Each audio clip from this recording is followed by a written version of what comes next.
तो मोदी ने देश में दशकों से लटकी दर्जनों बड़ी परियोजनाओं को पूरा किया, ये बात तो आपने कई बार सुनी होगी। लेकिन जिन परियोजनाओं को पिछली कई सरकारों ने या तो कागजों तक सीमित रखा या जो आगे बढ़ने की बजाय रेंगती रही दशकों तक, उसे मोदी ने रिकॉर्ड टाइम में पूरा कैसे किया, इसके पीछे की कहानी भी बहुत रोचक है।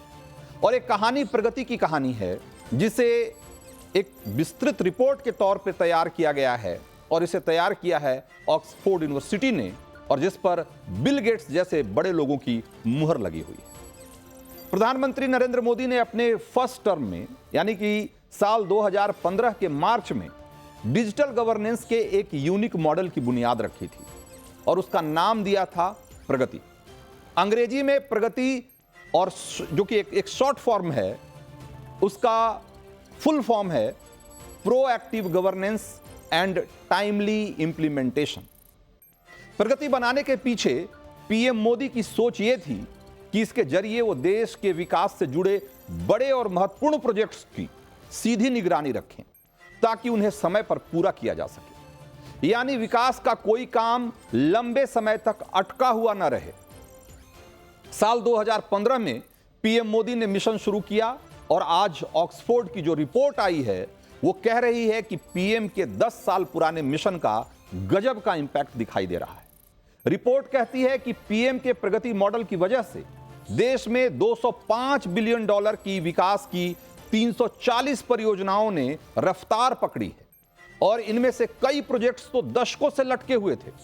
मनमोहन सिंह ही नहीं बल्कि नरसिम्हा राव और उससे पहले के दौर में जिन परियोजनाओं को मंजूरी दी गई या जिनकी चर्चा हुई, जिनका शिलान्यास तक हो गया, वो भी पूरे नहीं हुए थे।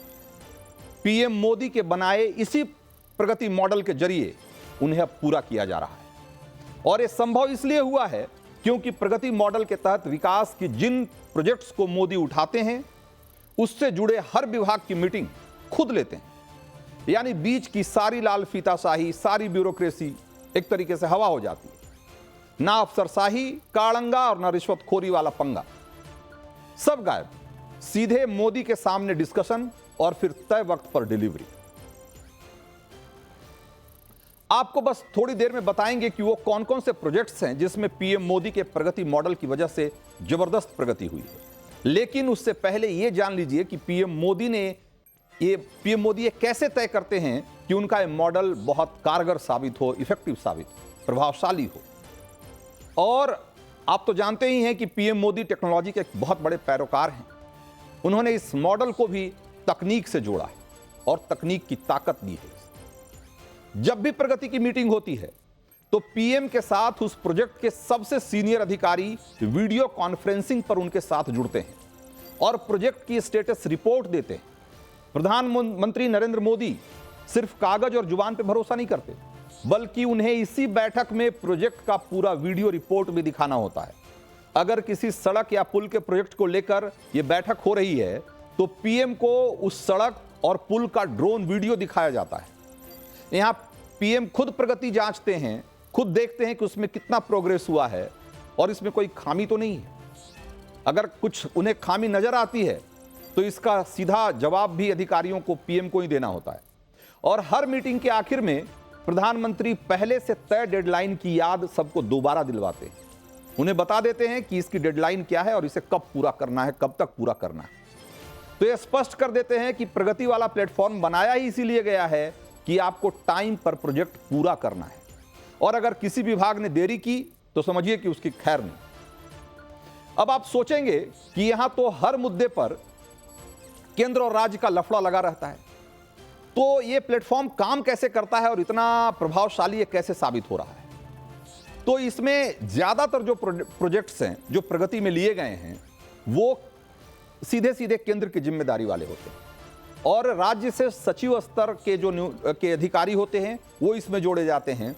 और जो बीच में उनको अगर जमीन का अधिग्रहण का मामला हो या और भी जो कुछ उन्हें फैसिलिटेट करना हो उस प्रोजेक्ट को पूरा करने के लिए, वो सारी चीजें मुहैया कराने की जिम्मेदारी जहां राज्य सरकार की होती है तो राज्य सरकारों से हम मदद ली जाती है, लेकिन फंडिंग ज्यादातर केंद्र की तरफ से की जाती है। तो ये तय कर दिया जाता है कि जो सेंटर और स्टेट के बीच में कोऑर्डिनेशन है वो बहुत बेहतर हो और डेडलाइन पर प्रोजेक्ट को कंप्लीट किया जाए। यानी प्रधानमंत्री नरेंद्र मोदी का प्रगति मॉडल इस लेवल पर काम करता है और कि ये सारी बीच की अड़चनें खत्म हो जाती हैं और सारी बातें बाकायदा तस्वीरों के साथ इस रिपोर्ट में लिखी गई है। मैं आपको अपनी तरफ से नहीं बल्कि वही बातें बता रहा हूं जो ऑक्सफोर्ड वालों ने इस रिपोर्ट में लिखी है। और आगे देखिए कि ऑक्सफोर्ड वालों ने मोदी युग में प्रगति की क्रांति के बारे में और क्या लिखा है। एक उदाहरण के तौर पे आपको एक उदाहरण देखिए, असम का एक प्रोजेक्ट का उदाहरण आपके सामने रखता हूं।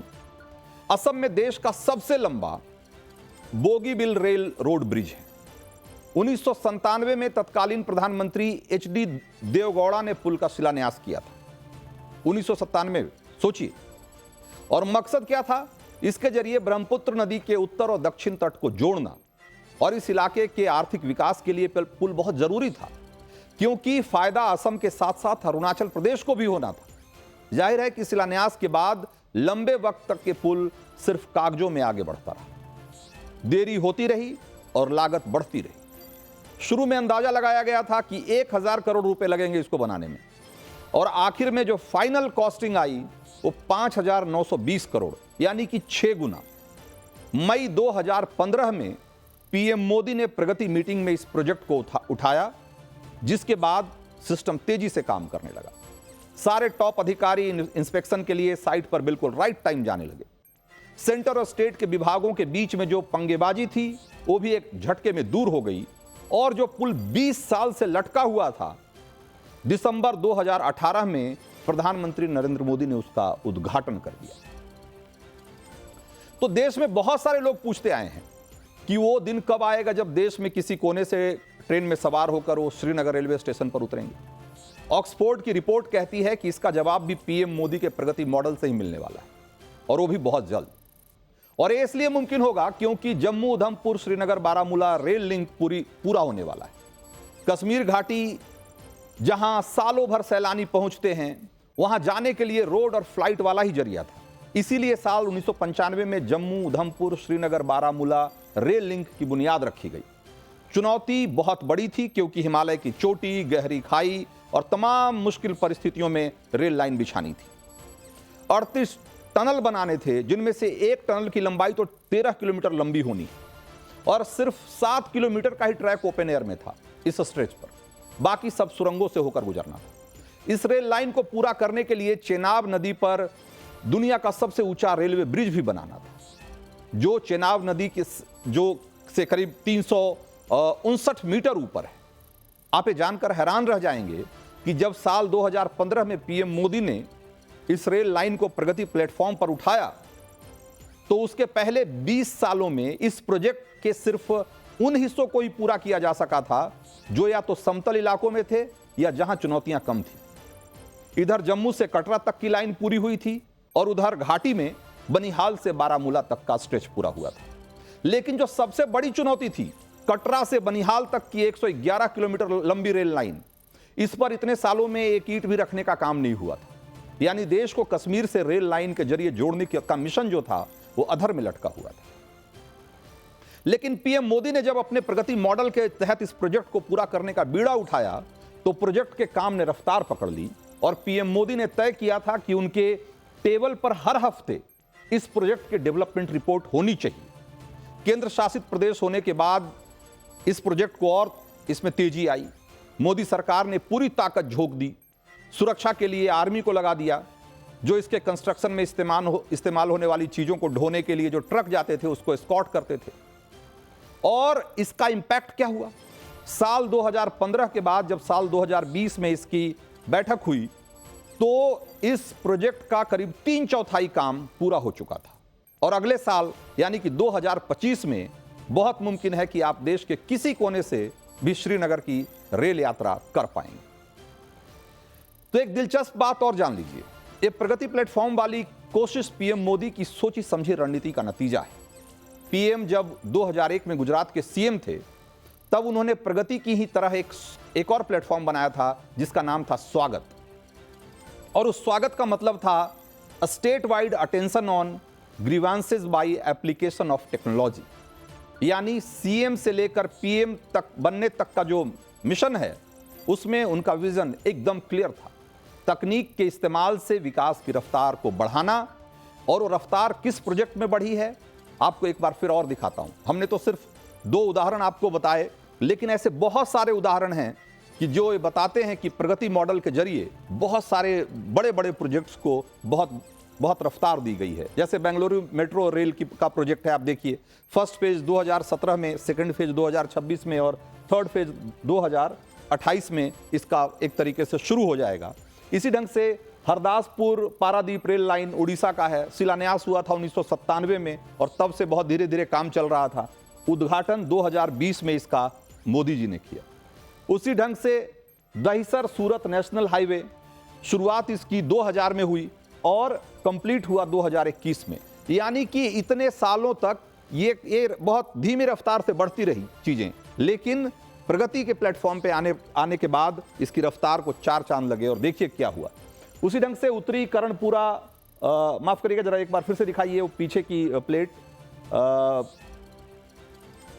उसमें उत्तरी कर्ण दहिसर सूरत नेशनल हाईवे, उसके बाद उत्तरी Karanpura thermal power station Jharkhand में 2014 में शिलान्यास हुआ और 2024 में पूरा भी कर दिया, यानी कि एकदम टाइम बाउंड डिलीवरी। उसके बाद दिखाइए नवी मुंबई एयरपोर्ट, मंजूरी मिली थी 2007 में, लेकिन 2025 में उद्घाटन होने वाला है और इसमें भी जो रफ्तार आई है वो मोदी के शासनकाल में इसमें ज्यादा रफ्तार आई है।